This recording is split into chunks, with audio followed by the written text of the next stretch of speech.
Hey men, it's great to have you back for another episode of the Bonafide Man's Podcast, where we strive to grow closer to Jesus, generate a common brotherhood, and become the man God called us to be. And I think a lot of people are coming to our churches precisely because they know where we stand on these cultural issues. It just makes life a lot easier, because what you want to see, Marty and David, what you want to see is a cohesiveness between the household and the household of faith. So if daddy is thinking politically a certain way, and on Sunday morning, the pastor is thinking another way, that leads to a kind of schizophrenia that is not healthy for a household. What you want to see is cohesiveness and continuity in thought, not only from Monday through Saturday, but also on the Lord's Day as well. And I think that's what they see in our churches. Hey, I want to welcome everybody to the Bonafide Man Podcast. I'm Marty McLain, along with my co-host David Johnson, and today we have a very special guest, Yuri Brito. Now, let me just tell you a little something about Yuri. He, of course, is the presiding minister of the Council of, the CREC, the Council of Reformed... The Communion of Reformed Evangelical Churches. And I had that written down. I had it right in front of me, and I could not find the paper. I keep on saying CREC, so I just kept calling it CREC. You're a graduate of Reformed Theological Seminary there in Orlando, been ordained since 2009. You're married, and y'all have 5 kids. That's right. And you're originally from Brazil. That's correct. Yeah, born in northeastern Brazil. Northeastern, and you are the pastor of Providence Church in Pensacola, Florida. And you are much, much written. A lot of folks know a lot about you, especially the younger guys. And your association with CREC, to me, is what's kind of fascinating. Me and you met at a Pastor's Summit conference at Free Chapel up in Gainesville. It was a turning point with Charlie Kirk. I actually met him, and, it was a phenomenal conference. Mm-hmm. And I sat down at a table with you at lunch. I was with my wife. You were with your son. We just got started talking, and, thoroughly enjoyed the conversation. And I'll be honest with you. When you told me you were head of a denomination that had Reformed in it, my first thought was kind of, I didn't think a lot of Reformed people would be here. I'm sorry, I'm just kind of, but I thought, man, this is awesome. And so I texted my son-in-law. I said, have you ever heard of Yuri Brito? And I was with you when I texted him. He said, yeah, how do you know him? So I'm having lunch with him. He's like, man. And so your denomination, CREC, y'all are doing from what I can tell, a phenomenal job reaching young men with families. And what I also have noticed is that y'all are engaged in culture. Mm-hmm. It's not like, hey, we're God's frozen chosen, or us four no more, or, because there's sometimes, I'm coming from a Southern Baptist background. David is as well. Of course, we got a lot of Reformed people in Southern Baptist Convention, but sometimes you can think about like people who are Reformed, there can be a caricature almost that, okay, they're not engaged in culture, or, one of the things that always amazed me is the man that wrote the manual for Evangelism Explosion was D. James Kennedy, a Presbyterian pastor, And so your denomination, y'all are engaging in culture, and a lot of it pertains to your eschatology. And I've read where, somebody calls it optimistic eschatology, your post-millennial in your view. So with all that kind of said, kind of tell us a little bit more about you and kind of go from that point of view. Yeah, well, thank you. Great to see you again, Marty, and great to meet you, David. Thanks for having me on the podcast. Right before this interview, I was being interviewed by a group of 2 young men who were stirred to begin a podcast because of their desire to engage culture. And I was happy to be a part of their inaugural episode to discuss worship.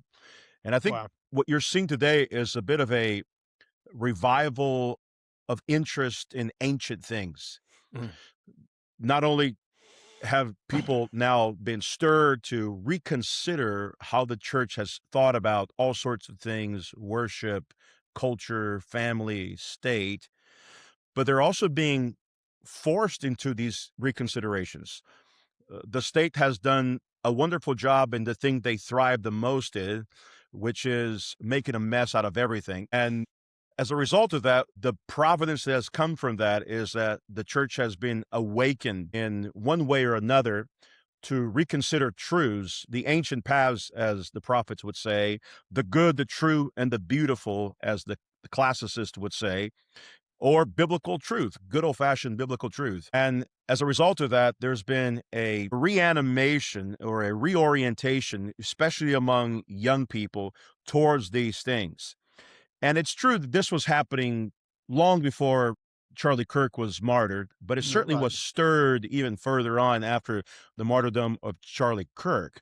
It's very true that within the first few weeks after his death, there was an enormous interest in the Christian faith. We've even seen this recently with all sorts of people that you would never associate with Christianity rethinking, let's just say, religion.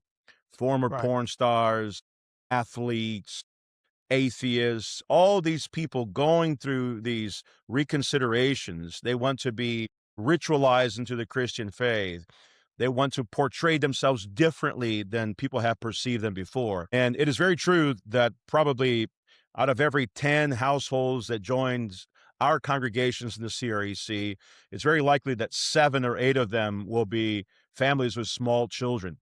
And just as a final note, I think the quest for objectivity is very central to their minds. So the question they're asking now is, how do we make it through? How do we survive in the days ahead? But the question they're actually asking is, how can I thrive, prosper, and bear fruit in the days ahead? It's a much more productive template, which they're thinking now these days. And especially this becomes very true, certainly when they're younger, but certainly when that first baby is born.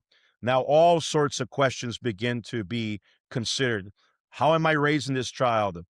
Will it be in an environment where like-minded people are a part of that could become potential spouses for my children?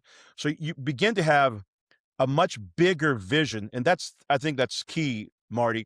And the grander the vision, the greater the interest. And so if younger folks come to a church where there is no great vision, where the vision is merely sort of privatized, where it's what truly matters, only what happens in your heart, that kind of thing. The piety, then that doesn't stir longevity. But if the vision is great, what is the future of our city? What is the future of our family, the future of our church? Then that's where you begin to see this novel interest among younger folks, because they too are visionary by nature, and they know that where there is no vision, institutions perish.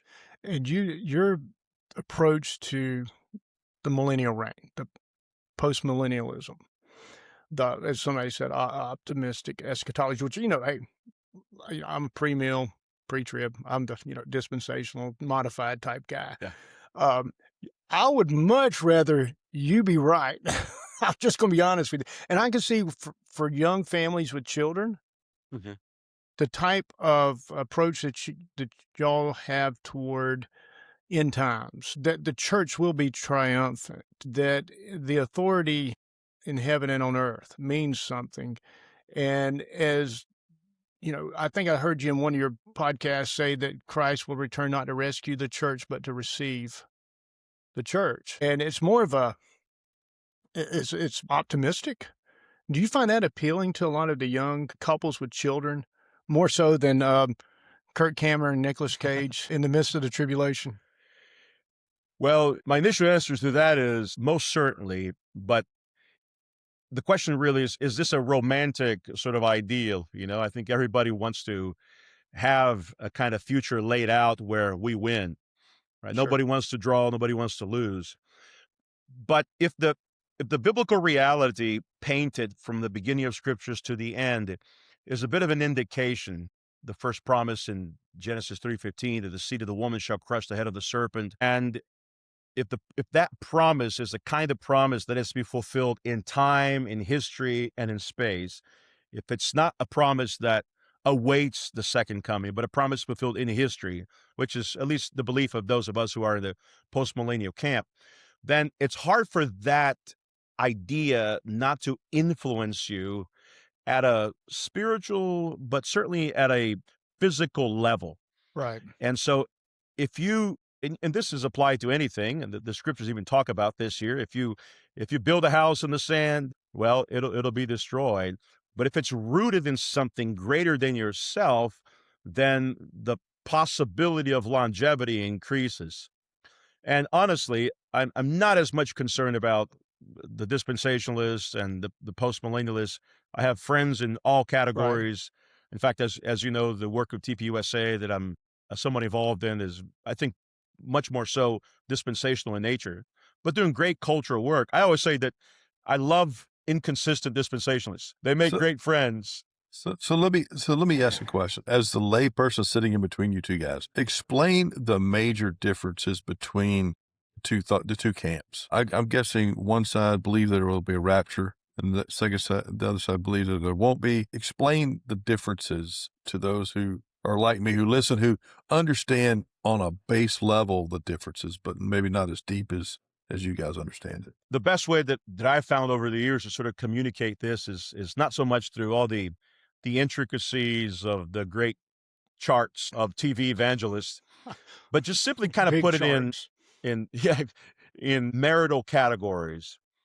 As Marty mentioned, the way we think about the world is that at the end of history, there will be a largely Christianized civilization, and that Jesus comes to receive his bride adorned and ready for the marriage feast of eternity. That's the post-millennial camp. The other positions, whether it be amillennial or premillennial, would see the return of Jesus in the second coming to receive not a victorious bride, but to rescue a bride that has been beaten by history, persecuted, suffering. And so Jesus comes to rescue her into eternity, while in our postmillennial vision, Jesus comes to receive a victorious bride that has largely fulfilled the Great Commission in history and in time.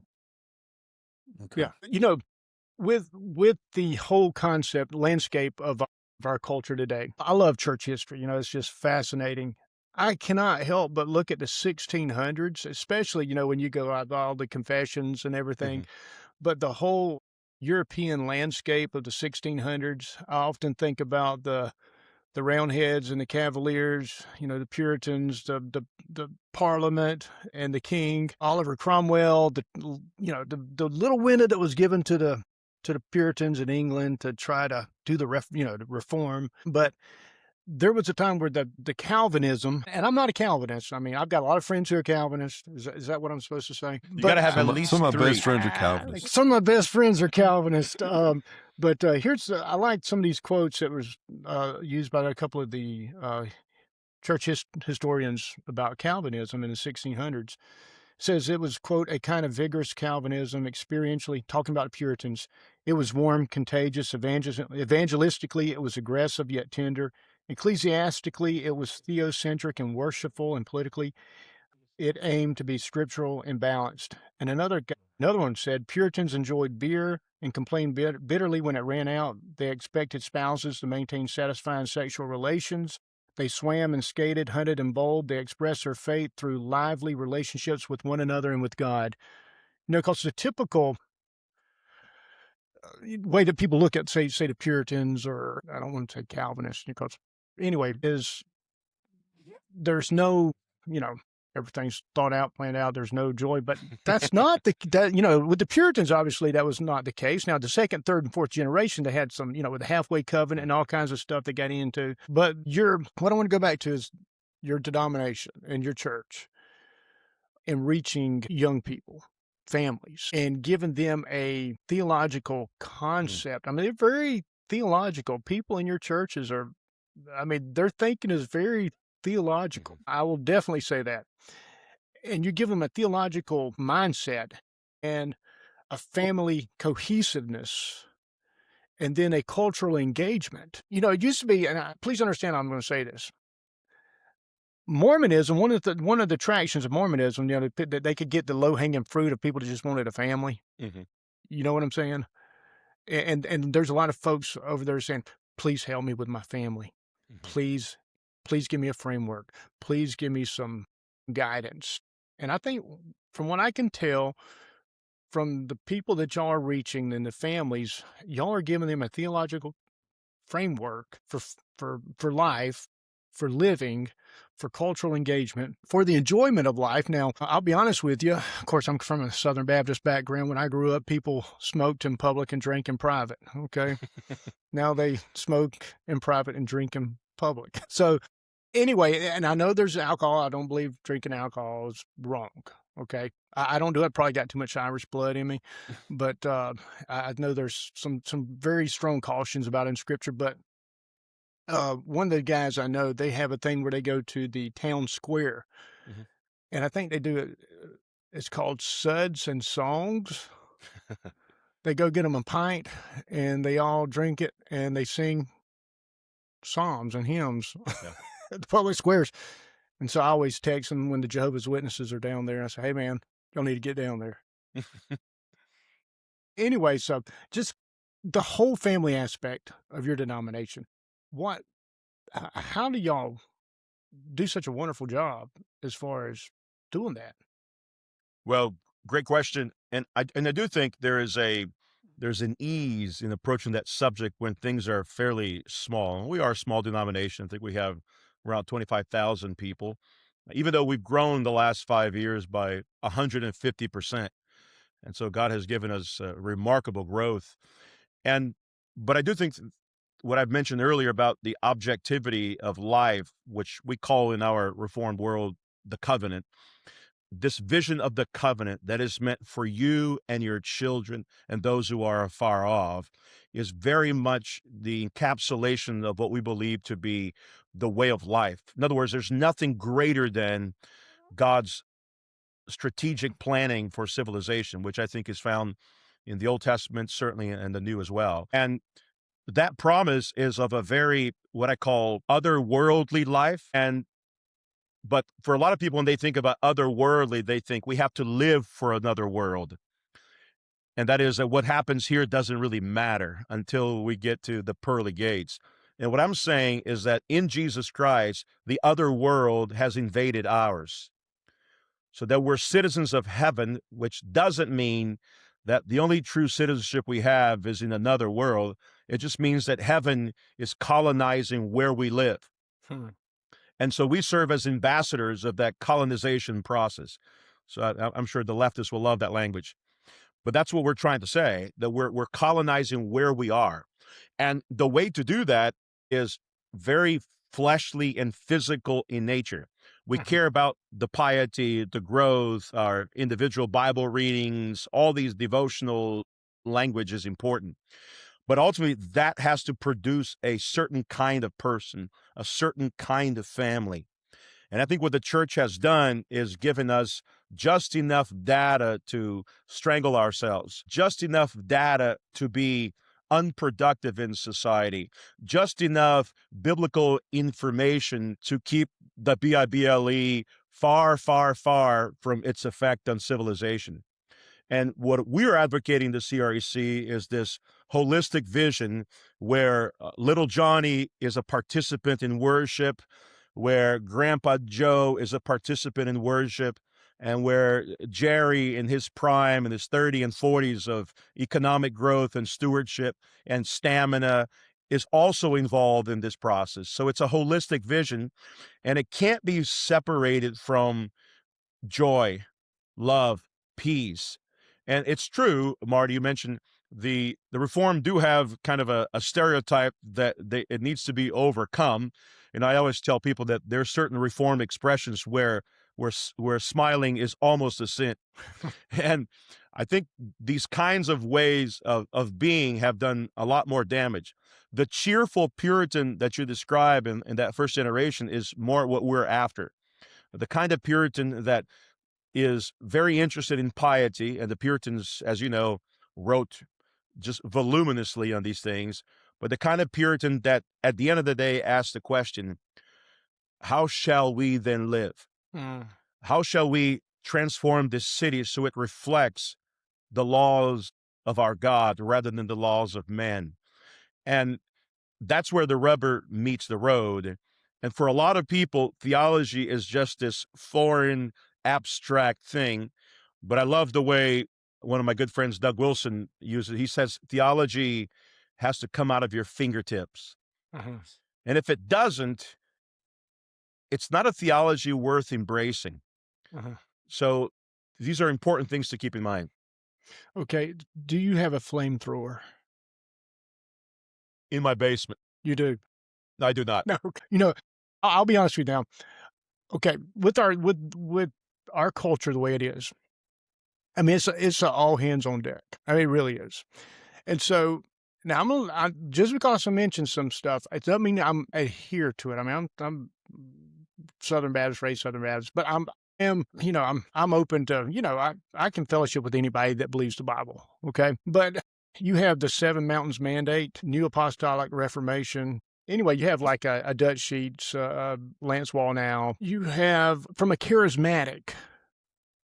more of a charismatic orientation where they're more driven maybe by apostolic personality maybe, or prophetic vision, or, do you find, they're looking at changing culture as well from a biblical point of view, as well as what you do there with CREC? How do you see working with the believers who believe the Bible, they believe Jesus for salvation, believe the Bible is the Word of God? They just have some, maybe when it comes to spiritual gifts, cessationist, non-cessationist, or, whatever it may be. As far as the culture in general, how do you view working with other expressions of Christianity? I'm certain that there are a lot of fundamentalist types to sort of separate denominational differences between, pure and impure, or as, conservative, theologically, non-conservative, these things. And I think we have to make differences. And I think the fundamentalist fails to make the proper distinctions, that there is a particular way that we may worship that I, as a Protestant Presbyterian, will never share the Lord's table with a Roman Catholic parish or an Eastern Orthodox parish. But the Lord's table is open to anyone who professes faith in him. And therefore, that to me establishes a principle for how I relate to others in culture. It's unlikely that I'll invite a local charismatic pastor to preach in my pulpit. Nevertheless, I can foresee opportunities, but our worship would be difficult to harmonize them. And I grant all that. But when it comes to the cultural mandate or the Great Commission, I think there ought to be a Catholicity that is far beyond the four walls of our church. And historically, we've seen examples of this, where many Presbyterian ministers join hands with Baptists to look for the greater good of the city, or the welfare of the city, as the prophet Jeremiah says. And so in my case, I do, as you may know, Marty, I do a lot of work in Washington, D.C., and the vast majority of the people I work with are Pentecostals, Charismatics, and Baptists. In fact, I venture to say that the very small minority of us in D.C., the vast majority are in larger denominations like the Pentecostal denomination, even Word of Faith at times. I tell the story before, when I was there with you in Georgia, we had executive passes, so we got to sit in the front row, which was very kind of Charlie and his crew. But my son has never seen a praise band in his life playing. Really? Nope. He's only sung psalms and hymns all his life, congregational singing, in harmonies and all of that. And when that Hollywood performance style praise band got up there, my son looked at me and he said, "Father, this is a very different culture, isn't it?" And I said, it is very different. Yeah. But these are our people as well. We need to join hands with them. And so my point is, I think there ought to be Catholicity when it comes to these cultural issues, where the Catholicity becomes more narrow when it comes to issues of worship. Well, so your covenant renewal worship, that's kind of, could you explain that to like Billy Baptist out there? Yeah, so the way we look at worship on Sunday morning is that worship is reflected in the way God has ordered creation. And God has ordered creation in particular way, at a more popular level, through 5 different patterns that we see from Genesis to Revelation. And here are the patterns. They're in 5 C's, so every Baptist will be able to memorize this here. Well, we love that, man. You're speaking our language. Alliteration here. I know my audience. So the call is the first one. God calls us into his presence. And then when God's people come into his presence, they confess their sins, and God cleanses them, right? So call, we confess, God cleanses us. And then the fourth step, we might say, is the consecration, where God consecrates us by his piercing word, Hebrews 4:12. And then after that, every Sunday, and probably what's unique about our Presbyterian brand and other Presbyterian brands is that every Sunday we have communion. So we practice weekly communion. So there's a table with bread, big loaf of bread, not crackers, big loaf of bread, and then wine, real wine. The real stuff. The real stuff, yeah.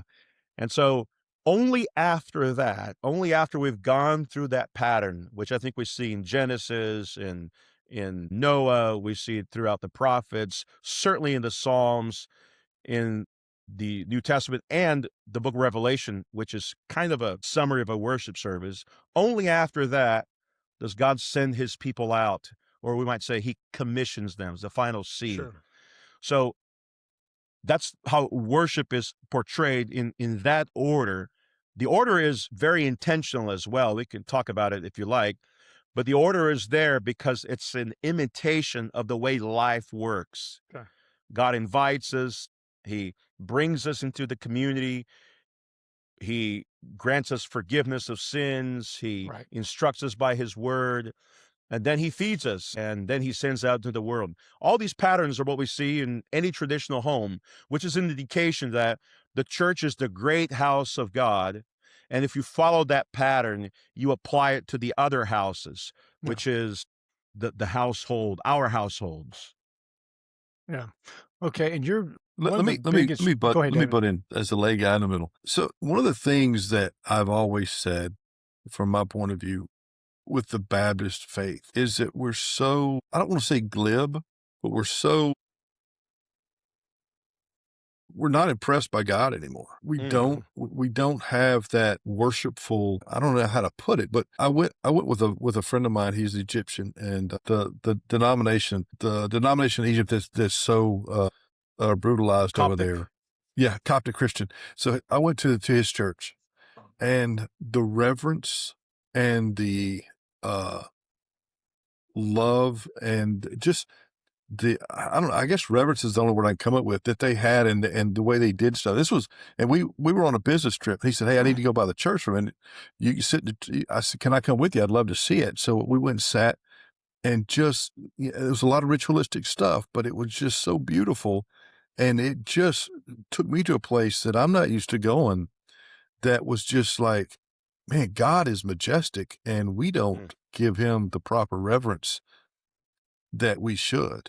Baptist church, you go in, you sing, you get up, you do welcome, you sing 3 songs, take up the offering, sing another song, preacher preaches, you sing a song, somebody may go up, not go up, and you say another prayer, and you all go home. It's everywhere. And we miss that reverence. I just think as a people, we need to understand that God is so much bigger than we put him in when we put him in a box. And we forget in our ritualistic little, boxes of denominations. And I think that we could learn so much from each other as we come together and join together in things like this and talk and just love each other. Because I have no doubt that Marty's a brother, that you're a brother.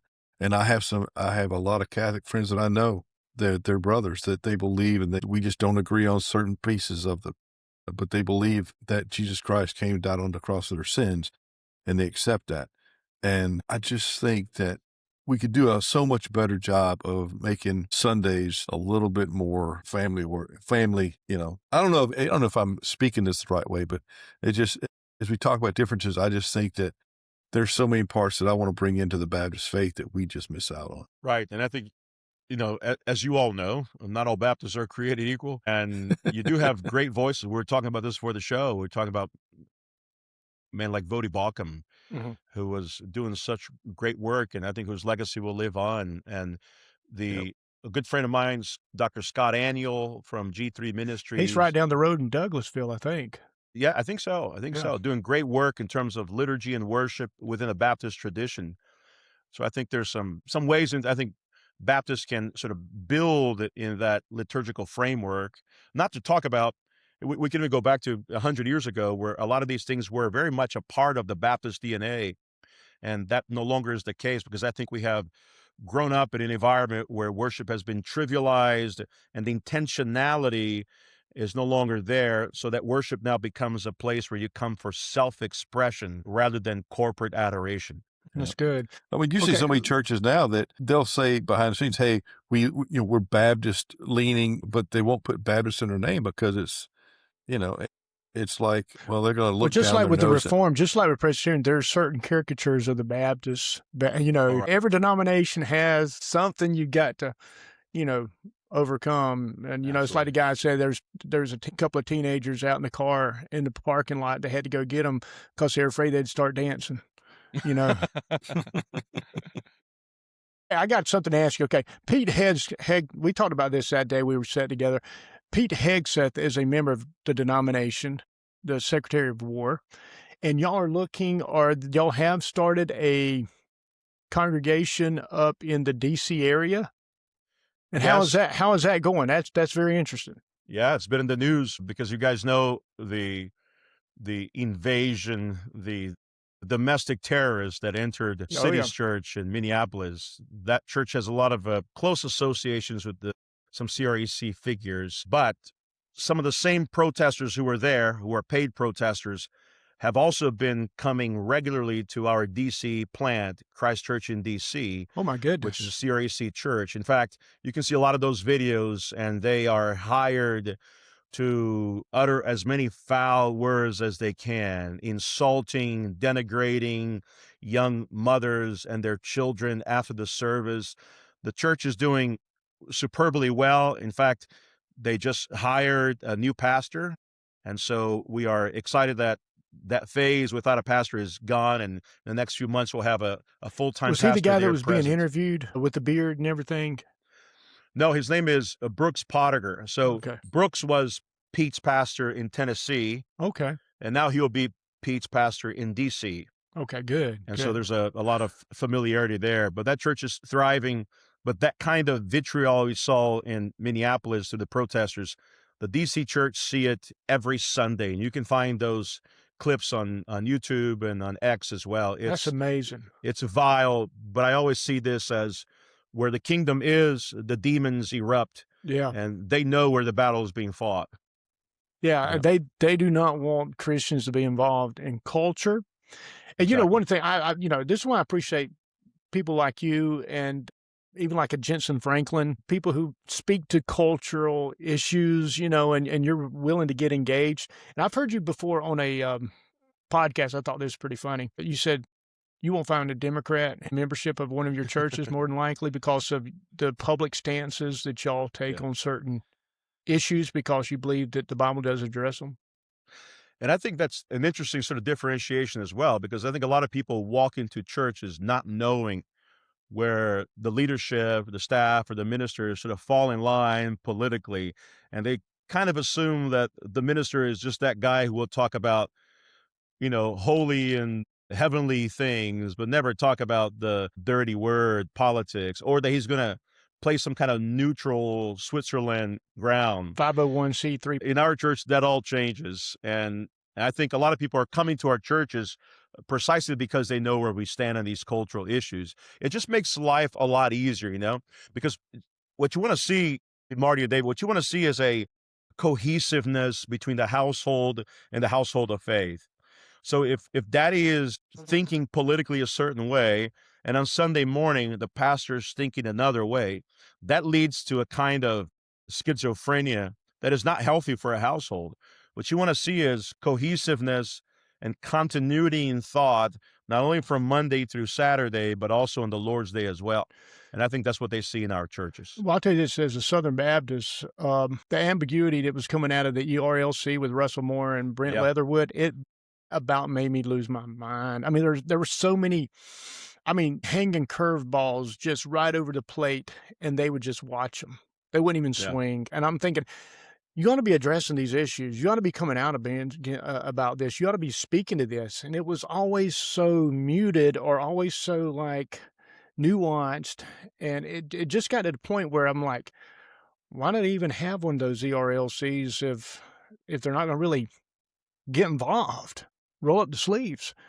And it's almost like we had to contract that out to other organizations on behalf of Southern Baptists. Mm-hmm.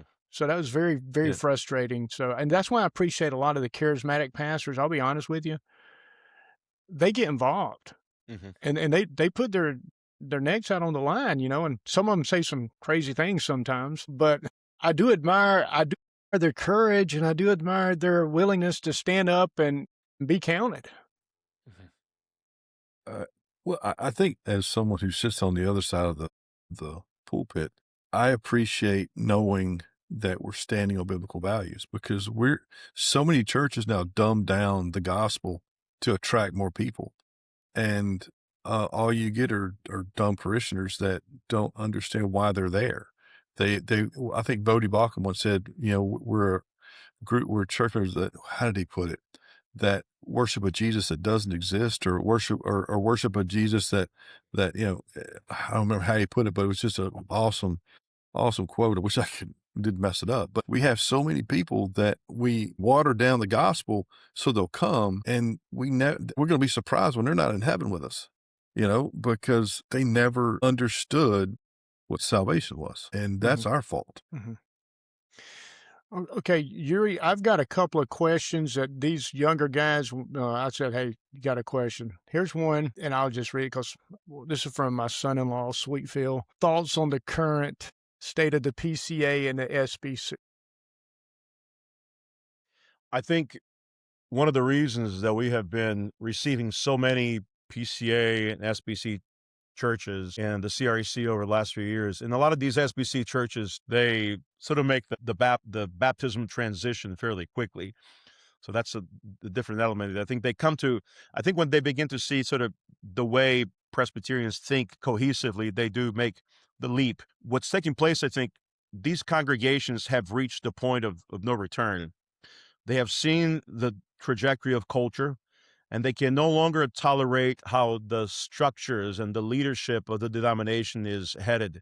You gave an example of the ethic commission there within the Southern Baptist Convention that has gone the way of all flesh, in my estimation. And unless something radical happens, which can happen, there are good people like William Wolfe trying to change the direction of the SBC. It's a difficult cause because it is the largest denomination in the world, practically. And as a result of that, you have to change a lot of minds. And since the seeds have been planted in various places, what you've seen is various types of growth throughout the SBC. The same thing with the PCA. The PCA fell for the woke virus, and they digested all of that. And what came out of it was a kind of frothy, weak, compromised version of the gospel. And so there's a lot of hope in these denominations, but there has to be a quiet or a loud takeover of institutional power. And that means, the way I think about these issues is that you got to begin changing one board member at a time. Trustees. Yes, that's SBC's done it back in the 80s and early 90s, and it can be done again. Yeah, it didn't last long enough. Record of that. Well, let me ask you this. He says, how do you ensure that the CREC doesn't slowly meet the same fate? We meet often to renew our constitutional commitment, and we make public statements also to sort of support those presuppositions. And so that's been my role as presiding minister, has been to sort of reestablish our ethos, because growth is a beautiful thing, but when growth is watered down, it can easily go down the water slide. It can get ugly quick. Yeah, exactly. Okay, he said, do you see a generational divide or disunity between boomers and millennials, Gen Z, in the church or in CREC particularly? How do we address this faithfully? Younger men struggling with honoring gray heads but fighting against their passivity? Great question, which I've tackled in a few different contexts. I think the demise of the boomers has been overly exaggerated. I think they're still alive and well, and Boomers are everybody's punching bag, I man. know. Well, and that's a good point because every society and every era chooses their favorite scapegoats. Today is the boomers, but it's the Jews. It's and what's going to happen in 50 years from now? It'll be the Gen Zs. They will be the culprits of all these Yeah. things. Yeah. And so this kind of allergy we have to generations gone before us is a dangerous allergy because not only is it a violation of the fifth commandment, but it's also a violation of the principle of corporatism, as I call it, which means that the church only thrives if it's united by voices and ages. Okay. If it's segregated and fragmented, it will lose the war in the long term. Without gray hairs, the young man will have a directionless zeal.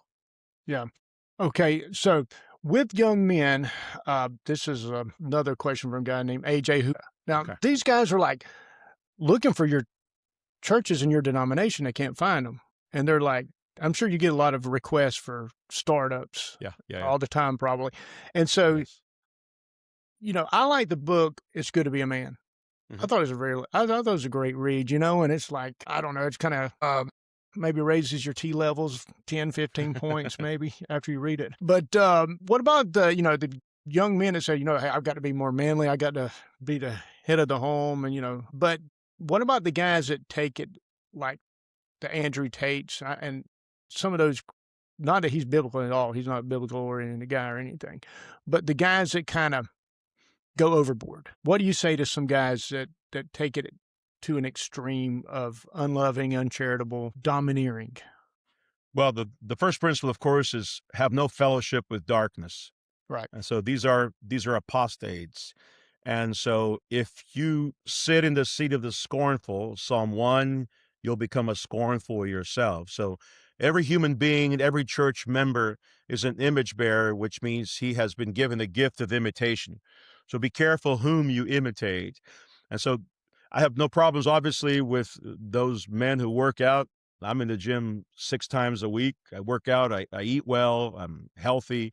But the reality is that when that becomes the center of your theological enterprise, then you have a disoriented framework. Mhm. And so for the guys who want to be manly and they want to be patriarchal, I say yes and amen. But if that's not moderated by submission to your local leaders, faithfulness and service to your local church, loving your wives and children, being ready to die for them, then your manliness means nothing before God. And they will lose this generation. And beyond that, they will lose their children. So for all their talk of patriarchy, what they're going to see is a great apostasy as soon as their kid turns 18 and heads to the college campus. Yeah. And that's not a future they want. Right. Okay, that's good. David, you got something? So a lot of men are disconnected when it comes to their children. I remember whenever my youngest one started asking about salvation, I went to the pastor. I was scared I would screw it up. I was scared that I would do something that would affect my child forever. What is the danger of men outsourcing the evangelism of their children to the church? What is the danger of outsourcing it to anybody else, in your estimation? I think we live in an era of sort of institutional distrust. And so the reality today, as I see it, as I follow things online and culturally, is that nobody wants to place the responsibility on any institutional leader. We have become so hyper-individualized that we want to start everything on our own without any wisdom. But there's also a sense on the other end, as you mentioned, David, that if we pour our interests in our lives in the labors of the church, for example, that means that we ought to carry a responsibility that comes with that membership. So we don't want to farm out our responsibilities. We want to be united with our responsibilities and united with those who share similar responsibilities. So I always view my role as a pastor, and I'm nearing almost 2 decades of pastoral ministry. I view my role as somebody who's shepherding households, specifically fathers, to lead their families well. So they depend on me less and less for counseling and for wisdom. Now, the wisdom is displayed through the pulpit as well, of course. So I do that kind of work weekly, and I have, probably 3 or 4 counseling sessions after this interview today here. There's ought to be a continuity of conversations between pastors and parishioners. But if a man wants to send out responsibilities of evangelism, apologetics to the quote-unquote professionals, they might lose their soul in the process, because you only become a true apologist when that becomes a part of your DNA. If you allow others to defend the faith for you, you will lose the faith that you want to defend. Okay, I got one more question for you. Lula and Bolsonaro, Brazil. Yeah. There's a lot of charismatic Pentecostal believers down in Brazil. I would think a lot more than, isn't that usually the mainstream down there in South America? It's the largest charismatic Pentecostal population in the world. Okay, and obviously your work with CREC and your approach to church, are y'all, and the political situation down there, but bless his heart, Bolsonaro, everything's happened to him, and then Lula being EF or whatever he is. What do you see about Brazil, and are y'all doing anything actively to try to, plant churches and what? Yeah, great question. Of course, we planted our congregation in South Brazil about 10 years ago. Now there's a second congregation and the potential of others coming in. In fact, I was there a couple of months ago with my friend Peter Lightheart, and we did a conference on how to read the Bible. And what I found interesting was that 80% of those in attendance were Assembly of God members. And I think there is truly a renewed interest among Pentecostals and charismatics. And the interest it's more than just Reformed or Calvinistic theology. It's an interest in understanding the Bible better, which I think their pastors have failed. The charismatic pastors have, at least in my country, are so emotionally oriented that the Bible never becomes central to the way they look at the world. And so what we're offering, and I think charismatics are very eager to embrace, is a kind of worldview where we don't want to despise your passion, but we want to bring it into conformity with the preached word. And that's where I see a renewal of interest. And I think Brazil is sort of primed for a revival. And we are very eager, I can say this confidently, that we will get that scoundrel out of office very soon. Good. He needs to go. All those in it. Man. Okay. David, do you have anything else before we let Yuri go? So if you could say all these young men who are coming to Christ through the death of Charlie Kirk and some other stuff, why should they get involved in a local church? Why should they look for mentors and Christian men? They should get involved in the local church because the church is the headquarters of the kingdom. And if you want to be a part of the strategizing plan in the headquarters, you need to be a part of a church. If you want to be an outsider to the kingdom of God, then stay far away. If you want to be an outsider, then create virtual churches that provide no comfort at all. If you want to be an outsider, stay away from the Lord's Day worship. Give all sorts of excuses, Sunday sports, vacation, use all these pitiful excuses. But God will not bless you, and there will be no continuity of lineage and legacy in your family apart from faithful attendance and participation in the local church. So it's not an option. It's not a suggestion or recommendation. It's the imperative of God to gather of the assembly and to make it into a colony of heaven. Amen. Amen. That works Amen. for me. Well, Yuri, thank you so much for being with us. You've been delightful. I mean, you're very gracious, and man, God bless you for what you're doing. And I tell you what, I'll be praying for that congregation up in Washington D.C. That's I did not know that was going on up there with that. But thank you once again for being with us. And if people want to follow you, maybe some, like I say, some Billy and Betty Baptists out there say, hey, I want to follow you. I want to know more about Yuri. And y'all do receive Baptist churches into your communion, right? We do. We have lots of and Baptist members too. Yeah. So how would they follow you on your social media? I've consolidated all my life's work in one website. It's yuribrito.com. Okay. And the name of your podcast, I cannot say it. I'm not hooked on phonics. So pronounce your podcast. Yeah, as you can tell, it was an amateur mistake, but it's called the Perspectivalist.